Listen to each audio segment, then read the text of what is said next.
Halo semua. Oke, hari ini kita bakal bedah tuntas sebuah dokumen yang penting banget, yaitu Peraturan Daerah atau Perda Ketenagakerjaan Kota Makassar tahun 2004.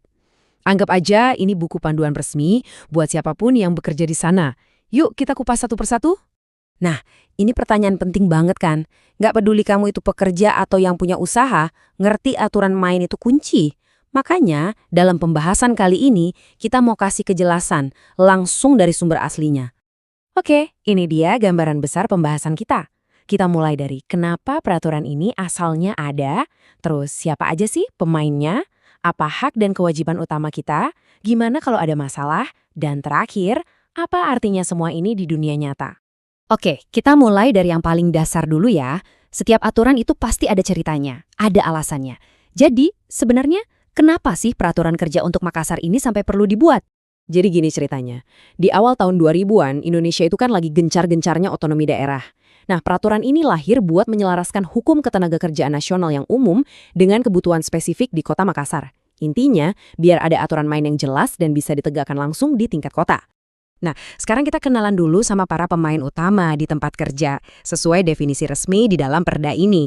Ini penting loh, biar kita semua ngomongin hal yang sama kalau nyebut pekerja atau pemberi kerja.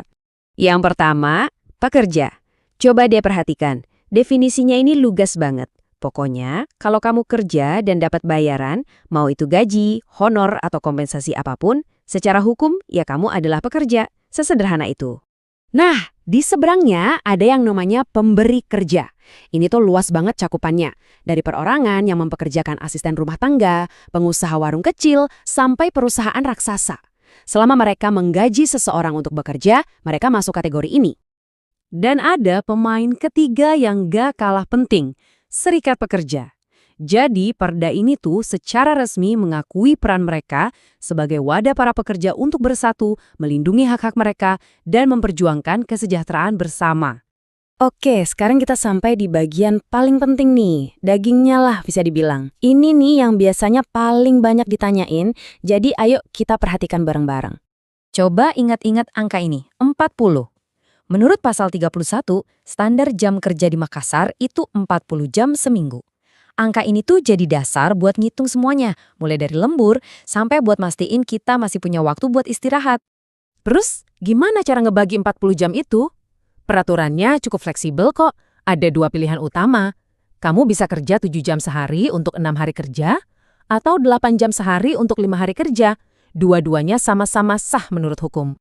Nah, yang ini adalah 3 kewajiban mutlak buat pemberi kerja. Ingat ya, ini bukan pilihan, tapi keharusan. Pertama, bayar gaji minimal sesuai upah minimum regional. Kedua, kasih THR setiap tahun. Dan ketiga, daftarin pekerjanya ke asuransi kecelakaan. Ini jaring pengaman paling dasar. Aturan ya cuma tulisan kalau nggak ada yang ngawasin, kan? Di bagian ini kita lihat gimana caranya peraturan ini jadi wasit kalau ada masalah. Gimana cara dia melindungi kelompok yang rentan, dan kapan dia bisa ngasih kartu merah buat pelanggar. Jadi, kalau ada masalah antara pekerja dan perusahaan, nggak bisa langsung main lapor loh. Ada tahapannya. Pasal 21 dan 39 ngejelasin prosesnya. Pertama, harus diomongin baik-baik dulu berdua. Ini namanya bipartit. Kalau buntu, baru deh pemerintah turun tangan sebagai penenang atau mediator. Selain soal sengketa, perda ini juga punya beberapa garis merah yang nggak boleh dilanggar ya. Salah satunya, coba lihat kutipan ini. Jelas banget kan? Mempekerjakan anak di bawah umur itu dilarang keras. Ini salah satu aturan paling fundamental. Nggak cuma itu, ada juga loh perlindungan yang spesifik banget. Contohnya, buat pekerja perempuan yang kerja shift malam, antara jam 11 malam sampai jam 5 pagi, pasal 33 mewajibkan perusahaan ngasih perlindungan ekstra. Makanan dan minuman bergizi harus ada, keamanannya harus terjamin, dan yang penting harus disediain antar jemput. Terus, biar aturan ini nggak dianggap remeh ya, ada sanksinya. Pasal 55 bilang, kalau melanggar aturan-aturan penting tadi, misalnya mempekerjakan anak, atau nggak ngurusin perlindungan pekerja malam, dendanya bisa sampai 5 juta rupiah. Oke, dari semua aturan tadi, terus gimana dampaknya di kehidupan nyata? Apa sih artinya ini semua buat kamu yang kerja atau punya usaha di Makassar sehari-harinya? Nah, ini salah satu contoh paling nyata gimana peraturan ini berjalan. Di lampirannya itu ada daftar biaya resmi atau retribusi untuk urusan-urusan ketenaga kerjaan. Misalnya, kalau perusahaan mau ngurus izin lembur atau mau mendaftarkan kontrak kerja, itu ada biayanya yang udah ditentuin.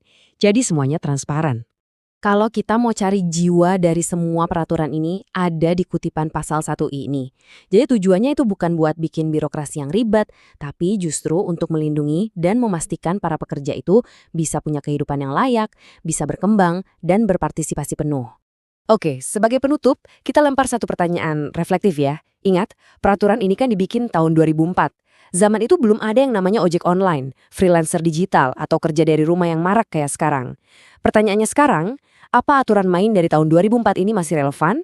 Apa masih bisa ngelindungin kita semua di dunia kerja yang udah beda banget ini? Mungkin sudah waktunya dipikirkan lagi.